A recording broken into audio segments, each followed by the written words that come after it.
Mummy जी, गर्मी की छुट्टियों को अब ज़्यादा दिन नहीं बचे हैं। बेहतर होता दीदी अभी चली आती। बच्चों के स्कूल खुल जाने के बाद उन्हें वक्त दे पाना बड़ा मुश्किल हो जाएगा। मैं सोच रही हूँ पहले कमरे की साफ़ सफाई करवा लेती हूँ, फिर एक बार दीदी से फ़ोन करके आने को कह दूँ और उनके आने से पहले बच्चों और उनके लिए उपहार खरीद लूँगी। वैसे भी इस बार बहुत खर्चा हो गया है। नेहा अपनी सास प्रमिला जी से कहती है। प्रमिला जी बोली, हाँ बहू, गलती मेरी है। तुमने मुझे कहा भी था कि गंगा स्नान के लिए मत जाइए और फिर मैं चली गई। बताओ, 1 महीने बीमार रही पर मेरी बेटी एक बार भी मुझे देखने तक नहीं आई और खर्चा बेटे बहू का हो गया। बहू, ऐसा क्यों नहीं करती हो? अगर तुम्हारे पास कोई साड़ी सलवार कुर्ता नया हो तो वही बबीता को दे दो। नई खरीदने की ज़रूरत क्या है? नेहा बोली, अरे नहीं मम्मी जी, आपके आशीर्वाद से इतनी भी दयनीय हालत नहीं हुई है। हाँ, इस महीने थोड़ा खर्चा ज़्यादा हो गया तो क्या हुआ, अगले महीने थोड़ा बचत कर लेंगे, सब अपने आप हो जाएगा। बस आप स्वस्थ रहिए और चिंता मत कीजिए, मैं सब संभाल लूँगी। बस खुश होकर आए और खुश होकर जाएं।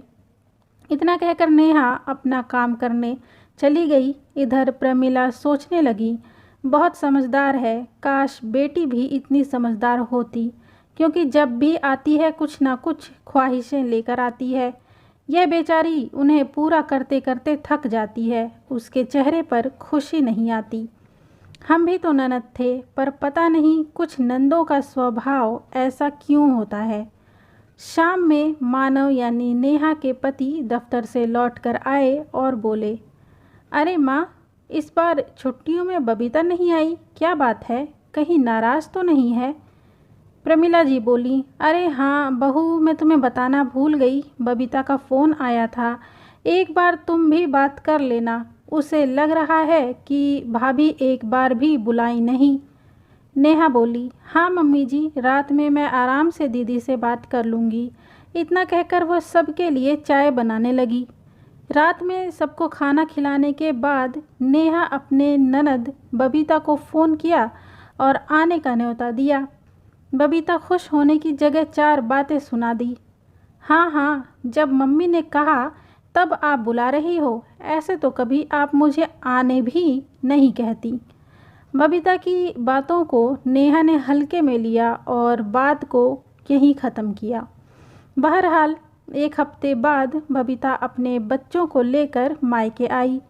नेहा के बच्चे बुआ बुआ कहकर गले लग गए। प्रमिला जी धीरे से बबीता को बोली, बबीता, क्या तुम बच्चों के लिए इस बार भी मिठाई और चॉकलेट कोई उपहार नहीं लाई?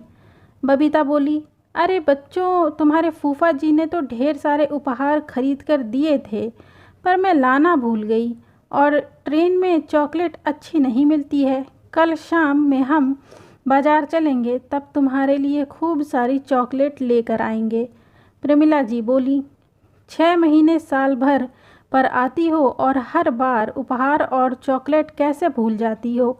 बबीता मुंह बनाकर माँ को देखने लगी। नेहा ने कहा, मम्मी जी, दीदी बच्चों का भला सोचती हैं, तभी चॉकलेट नहीं लेकर आईं, वरना देखिए चॉकलेट खा खा कर उनके दांत खराब हो रहे हैं। दीदी, आप मम्मी जी से बात कीजिए, मैं आपके लिए चाय पकौड़े लेकर आती हूँ। इतना कहकर नेहा अंदर चली गई। नेहा के जाते ही प्रमिला जी बेटी से बोली, एक तुम्हारी भाभी है जो तुम्हारे आने से पहले इतनी तैयारी करती है और तुम हो कि कभी ना उसके लिए ना बच्चों के लिए कुछ लाती हो। नाराज बबीता बोली, माँ, मुझे तो शक होता है कि मैं आपकी बेटी हूँ या वो है। प्रमिला जी बोली, बेटी, शिकायत बेटी की हो या बहू की, दोनों सूरत में सुनना तो मुझे ही पड़ेगा। खैर छोड़ो, अब आई हो तो खुश रहो। थोड़ी देर बाद नेहा ननद के लिए पकौड़े और चाय लेकर आई। नेहा के गले में सोने की चैन देखी तो बोली, अरे भाभी, आप कब से इतनी मोटी चैन पहनने लगी? लगता है भैया की खूब कमाई हो रही है। हाँ हाँ, बहन के लिए तो कभी कुछ खरीदता नहीं, बीवी पर पैसे लुटाता है।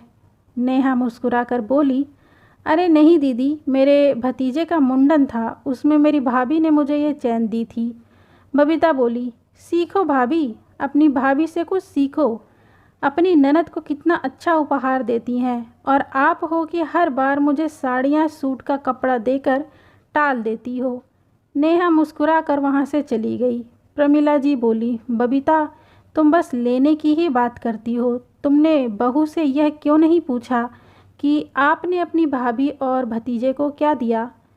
बबीता आश्चर्य से माँ को देखने लगी तो उन्होंने कहा, जितना उसकी भाभी ने दिया उससे दुगना इसने उसके लिए किया। रिश्ते एक तरफा नहीं निभाए जाते हैं, यह बात जान लो। 2 दिन बाद बबीता नेहा से बोली, भाभी आप मेरे रहने का इंतज़ाम हर बार नीचे वाले कमरे में क्यों करती हैं? मुझे नीचे का कमरा बिल्कुल पसंद नहीं, वो बहुत छोटा है। आप माँ का सामान उस कमरे में रख दो और मेरा सामान माँ के कमरे में रख दो। नेहा बोली, दीदी 1 हफ्ते के लिए माँ जी का सारा सामान शिफ्ट करना सही नहीं होगा, उन्हें बहुत परेशानी होगी। और वैसे भी मैंने सुना है यह आपका ही कमरा हुआ करता था, फिर आपको तो इस कमरे में अच्छा महसूस होना चाहिए। ठीक है, अगली बार से मैं आपका सामान ऊपर वाले कमरे में रखवा दूंगी। तभी प्रमिला जी आईं और बोली, बबीता 1 हफ्ते के लिए आती हो, फिर क्यों अपनी भाभी को परेशान करती हो? नेहा मुस्कुराकर वहाँ से चली गई और दोनों माँ बेटी बात करने लगी। बबीता बोली, माँ इस बार मैं साड़ी कपड़े लेकर नहीं जाऊँगी। अगर वहाँ मेरी सास पूछेगी क्यों, वहाँ क्या मिला, तो क्या साड़ी कपड़ा दिखाऊंगी? प्रमिला जी बोली, तो बेटा बताओ तुम्हें इस बार उपहार में क्या चाहिए? बबीता मुंह बनाते हुए बोली, माँ भाभी ने चैन पहनी है, कहो ना वह मुझे उपहार में दे दें। प्रमिला जी बोली, वह तुम्हें कैसे दे सकती है जब वह उसके मायके से मिला है? बबीता बोली, ठीक है, अगर वो चैन नहीं दे सकती तो आप मुझे कोई सोने का जेवर उपहार में दे दीजिए, वरना अगली बार से मैं नहीं आऊँगी। इतना कहकर वह मुंह फुलाकर बैठ गई।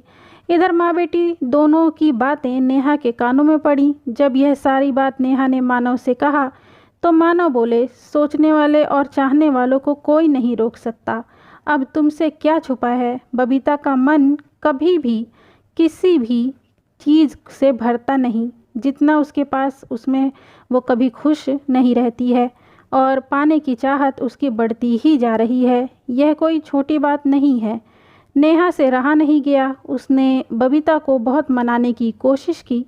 फिर बाद में साड़ी के साथ पायल और बिछिया खरीदकर प्रमिला जी को दिखाई। वह बोली, हाँ ठीक है बहू, वैसे भी उसके पास सोने के जेवरों की कोई कमी नहीं है और हर साल वह आती है तो कितने गहने उपहार में दोगी? मुझे तो अपनी बेटी के इस व्यवहार पर शर्मिंदगी महसूस होती है।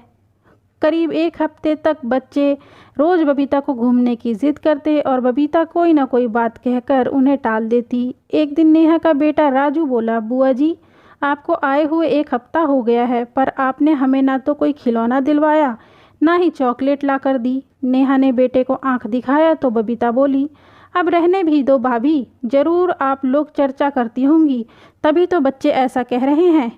नेहा ने फिर हंसकर बात टाल दी। देखते ही देखते बबीता के जाने का समय आ गया। नेहा ने एक दिन पहले उपहार भेंट दिया। बबीता सबके सामने उपहार खोली और मुंह बनाते हुए बोली, यह क्या भाभी, खुद तो सोने की मोटी चैन पहनती हो और मुझे चांदी पहना रही हो। अरे देना ही था तो कम से कम सोने की पायल देती, यही है आपका प्रेम? प्रमिला जी बोली, बेटा अब जो भाभी दे रही है प्यार से ले लो, वैसे भी सोने का दाम आसमान छू रहा है, अभी कहाँ कोई खरीदता है। चांदी की पायल की शोभा कम नहीं होती है और वैसे भी सोने को पैरों में नहीं पहनते, क्या यह बात तुम जानती नहीं हो? बबीता बोली, माँ यह सब पुरानी बातें हैं, अब तो हर कोई सोने की पायल पहनता है। भाभी को छोड़ो, आपने भी नहीं सोचा कि कुछ अच्छा उपहार दें, बस बार बार यहाँ बुलाती रहती हो। आपकी बहू को आपकी इज्जत की पड़ी होती तो अपनी चैन खोलकर मुझे दे देती। ऐसे भी आपने सभी जेवर भाभी को ही तो दिए हैं, उसमें उनके जेवर छुपे हुए नहीं हैं। नेहा तो हमेशा इन विषयों पर मूक रहती थी, आज उससे भी रहा नहीं गया और वह बोली, दीदी ये अच्छी बात नहीं है। आप अपने ससुराल में अकेली हैं, वहाँ का सब कुछ तो आपका ही है। मेरी या सासू माँ के गहनों पर आपकी नज़र, मैंने ना कभी अपनी माँ या आपकी माँ की चीज़ों पर नज़र रखी। मुझे जितना मिला मैं उसमें खुश हूँ। बबीता बोली, हाँ हाँ, सब कुछ लेने के बाद बड़ी बड़ी बातें करना तो कोई आपसे सीखे। वो तो मेरी माँ इतनी भोली है कि अपना सब कुछ आपके आगे आते ही आपको सौंप दिया। और माँ, आप अगर जेवर अपने पास रखती तो कम से कम बेटी को देने के लिए किसी का मुंह तो नहीं तकना पड़ता। नेहा बोली, दीदी आपकी नज़र जिस चैन पर है वो तो मैं आपको देने से रही, क्योंकि ये मेरे भतीजे के पहले फंक्शन का उपहार है। और एक बात आप मम्मी जी, उससे इस तरह से बात मत कीजिए, क्योंकि मुझे बिल्कुल अच्छा नहीं लगता। मैंने तो आपसे कभी शिकायत नहीं की कि आप जब भी आती हैं खाली हाथ उठाए चली आती हैं। बबीता बोली, देखा माँ, आप कहती हो आपकी बहू बहुत समझदार है। अरे आपकी बहू बहुत चालाक है। आपके सामने आपकी बेटी को चार बातें सुना रही है और आप कुछ नहीं बोलती हैं। नेहा बोली, हर बात में मैं आप मम्मी जी को क्यों लेकर आती हैं? लालच आपके मन में उठा तो हर सवाल का जवाब आप अपनी माँ से क्यों पूछती हैं? आज तक मैं रिश्तों को बचाने के लिए चुप रही, पर आपने मेरी चुप्पी का गलत फ़ायदा उठाया, तो अब मुझे बिल्कुल बर्दाश्त नहीं होगा। प्रमिला जी बोली, बेटा अब सब कुछ तुम्हारे भाई भाभी का ही है। अगर मैं उनका विरोध करूंगी तो मेरा बुढ़ापा खराब हो जाएगा। आखिर मेरी सेवा यही लोग करते हैं। अगर ये नाराज़ हो गए तो सोच लो, तुम ही को मेरी जिम्मेदारी उठानी पड़ेगी। क्या तुम उसके लिए तैयार हो? बबीता बोली, माँ कैसी बातें कर रही हो? लड़की की माँ क्या बेटी के ससुराल जाकर रहती है? लोग क्या कहेंगे? फिर मैं अकेली, मेरी सास भी है, मैं क्या क्या संभाल लूँगी। तभी नेहा बोली, क्यों दीदी, माँ बुढ़ापे तक अपने बच्चों का बोझ उठा सकती है, तो क्या बेटी अपनी माँ को अपने घर कुछ दिन नहीं रख सकती? क्या बेटी हमेशा के लिए होती है? माँ के प्रति उसका कोई फ़र्ज नहीं होता? गुस्से से बबीता अपने कमरे में जाकर बैठ गई और जाने की जिद करने लगी। शाम तक बेटी की बातों से माँ थोड़ी दुखी थी, तो नेहा बोली, मम्मी जी क्या बात है, आप इतनी दुखी क्यों हैं? औरत का जेवर उसका पति, उसका घर परिवार होता है। अगर आप कहेंगी तो मैं वह चैन दीदी को दे देती हूँ, आपसे बढ़कर कुछ नहीं है। प्रमिला जी बोली, बहू, कौन कहता है कि बस बेटी ही समझदार होती है? मेरी बेटी तो कितने पैसों में खेल रही है, फिर भी हर वक्त दूसरों की चीज़ों पर ही उसकी नज़र रहती है। तुम्हारे ससुर जी सही कहते थे कि हमारी बहू लाखों में नहीं करोड़ों में एक है। बबीता अभी नासमझ है, उसकी बातों को अपने दिल से मत लगाना। जिस रोज़ बेटी की माँ या तुम्हारे जैसी बहू आएगी, जब उसे समझ में आएगा कि जहाँ पैसों और जेवर से बड़े रिश्ते होते हैं। नेहा तो एक पल को चैन देने के लिए भी मान गई थी, परंतु मानव बोला, हर बार उसकी जिद को पूरा करना मतलब गलती को बढ़ावा देना हो जाएगा। नेहा बबीता से बोली, दीदी कई बार इंसान दूसरों की चीज़ों पर नज़र रखता है और दूसरों का प्यार और सम्मान खो बैठता है, क्योंकि उसका सारा ध्यान तो दूसरों की चीज़ों पर रहता है।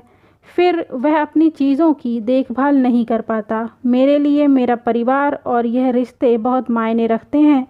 मैं नहीं चाहूँगी कि कभी आप यहाँ से नाराज़ होकर जाएं।